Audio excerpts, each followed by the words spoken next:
Example number 3। इस बार हम die ले लेते हैं। डाई जो लूडो में खेलने वाली है, सेम चीज़ कर रहे हैं हम जो हमने 9th में किया, एक्जैक्टली सेम चीज़, बस इस बार एक्चुअली नहीं कर रहा है। Suppose we throw a die, हमने डाई फेंकी। What is the probability of getting a number greater than 4?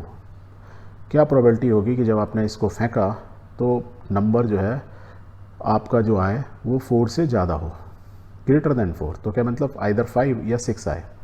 Second question है what is the probability of getting a number less than और equal to 4?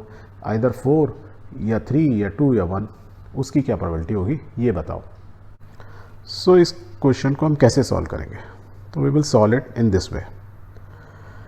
Hair first part में what is the probability of getting number greater than 4? We will write here let E be the event getting a number greater than 4. greater than 4 जो number आएगा means 5 और 6 दो ही number आ सकते हैं, वो suppose E से हम डिनोट करते हैं। E is that event when we will get a number greater than 4, right. अब पॉसिबल आउटकम, एक डाई आप यदि थ्रो करोगे तो क्या हो सकता है? The number of possible outcome is 6। क्यों? या तो 1 आएगा या 2 आएगा, 3 4 5 6 इनमें से कुछ भी आ सकता है। तो टोटल आउटकम, पॉसिबल आउटकम्स क्या हैं? 6 हैं। और हम क्या चाहते हैं कि हमारी जो इवेंट है वो क्या है? Getting a number greater than 4। तो getting a number greater than 4 क्या होंगे वो? आइदर इट विल बी 5 और 6। तो यही तो फेवरेबल आउटकम होंगे। जब ई फेवरेबल, ई के केस में द आउटकम फेवरेबल टू ई, जब यदि 5 आएगा 6 आएगा। तो पॉसिबल या टोटल फेवरेबल आउटकम्स कितनी हुई? 5 या 6, 5 and 6, राइट। तो we can say therefore the number of outcomes favourable to E is 2। तो ग्रेटर देन 4 के लिए आइदर 5 आए या 6 आए, तो दो ही पॉसिबिलिटी हैं, 2 आएगा। तो टोटल नंबर ऑफ पॉसिबिलिटीज़ क्या है? 6, और फेवरेबल है 2। तो as per the formula we can say the probability of an event getting a number greater than 4 is equal to, क्या बोलेंगे हम? 2 डिवाइड बाई 6, क्योंकि 2 इज़ द फेवरेबल आउटकम जहाँ पे नंबर आइदर 5 या 6 आएगा, and 6 is the total number of possible outcome. Die जब भी आप थ्रो करोगे तो 6 आंसर आ सकते हैं। 1 आ सकता है, 2 आ सकता है, 3 आ सकता है, 4 आ सकता है, 5 या 6।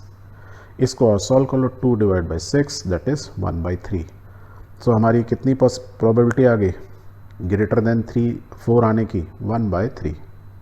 एग्जैक्टली सेम वे में what is the probability of getting a number less than 4? Second part को भी हम ऐसे ही सॉल्व करेंगे। Let F is the event getting a number less than और इक्वल टू 4, और इस केस में भी नंबर ऑफ पॉसिबल आउटकम क्या होंगे? 6 होंगे। और गेटिंग लेस देन और इक्वल टू 4 क्या क्या हो सकते हैं? आउटकम्स क्या हो सकते हैं? 1 2 3 4। तो total number of possible outcomes favourable 1 कितनी हो गई? 4। तो probability of getting an event F, जिसमें हम बोल रहे हैं कि या तो नंबर 4 होगा या उससे कम होगा, टोटल कितने होंगे? 4। तो हम कह रहे हैं कि प्रोबेबिलिटी 4/6 डिवाइड कर लो is 2/3। So this way we got the probability of the first case और ये सेकेंड केस। और जो हमने इतना मैंने लिखा है ये मैंने आपको समझाने के लिए लिखा है, अदरवाइज सिंपल है। ग्रेटर दैन इक्वल टू 4 कितनी पॉसिबिलिटी हैं? 2, या तो 5 या 6 दो ही आएंगे। टोटल पॉसिबिलिटी कितनी है? 6। तो आंसर डायरेक्ट आ गया। यहाँ पे क्या 1 2 3 4 वही लिखा है हमने, तो टोटल 4 आ सकते हैं, 4 divide by 6। Clear? Very good. Now let me ask you a question कि are the events E and F in the example above are elementary events? जो प्रोबेबिलिटी आपने इवेंट ई बोली थी, ई क्या थी? Getting a number greater than 4। और F क्या event थी? Getting a number less than और इक्वल टू 4। क्या ये एलिमेंट्री इवेंट्स हैं?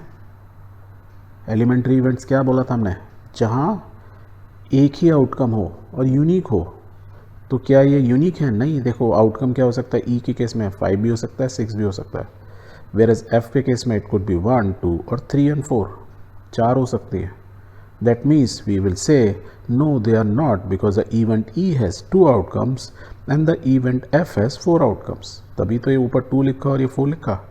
So these are not elementary events. However, इन दो probability को यदि मैं ऐड करता हूँ, probability of E and F, where what E क्या था? E is an event getting a number greater than 4 and F क्या था? is an event getting a number less than 4. उनका दोनों का सम क्या आ रहा है? 1। पर ऐसा हो क्यों रहा है? क्यों हो रहा है? क्योंकि यदि मैं ऐसे लिखूँ, ये क्या था, प्रोबेबिलिटी ग्रेटर देन 4 और f क्या था, greater less than equal to 4, यही तो लिखा हमने। तो this is a probability, E मैं जब बोल रहा हूँ तो probability of getting a number greater than 4 and this is less than और इक्वल टू 4। दैट मीन्स इसने 5 एंड 6 को कवर कर लिया, इसने 1 2 3 4 को कवर कर लिया। तो टोटल पॉसिबल आउटकम्स कितने थे, 6। दैट मीन्स 6 को हमने 2 पार्ट में डिवाइड कर दिया, यहाँ पे और यहाँ पर।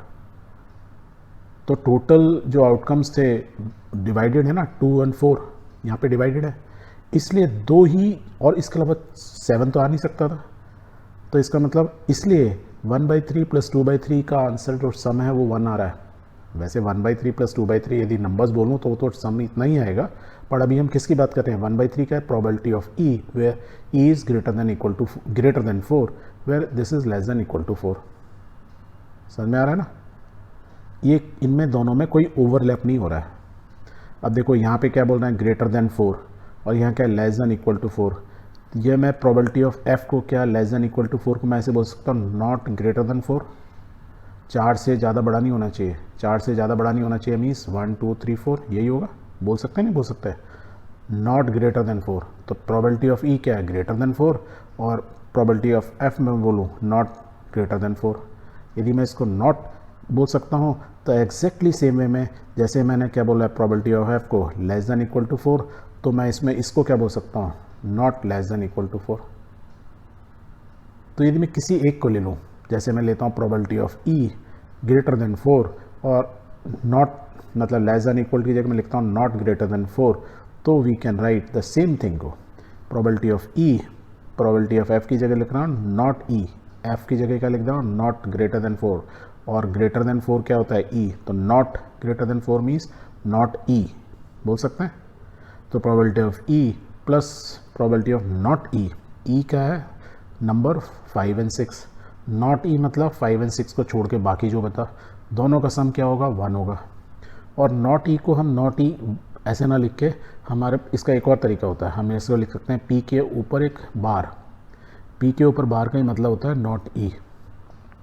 और यदि मैं ई को इधर ले जाऊं तो मैं क्या बोल सकता हूं, मैं इसको ऐसे लिखता हूं probability of E bar that means not E is equal to 1, ये 1 और ये इधर चला गया माइनस प्रोबेबिलिटी ऑफ ई। तो टोटल प्रोबेबिलिटी क्या होती, 1 थी, उसमें से प्रोबेबिलिटी ऑफ ई मैंने माइनस कर दिया, तो नॉट ई की प्रोबेबिलिटी आ गई। नॉट ई की probability means less than equal to 4, ये प्रोबेबिलिटी ऑफ एफ ऑटोमेटिकली आ जाती है। तो मैंने एक की प्रोबेबिलिटी निकाल लूँ तो मुझे दूसरे की प्रोबेबिलिटी निकालने की ज़रूरत ही नहीं थी, क्योंकि इन दोनों के बीच के दोनों क्वेश्चन के बीच में कोई ओवरलैप नहीं हो रहा था।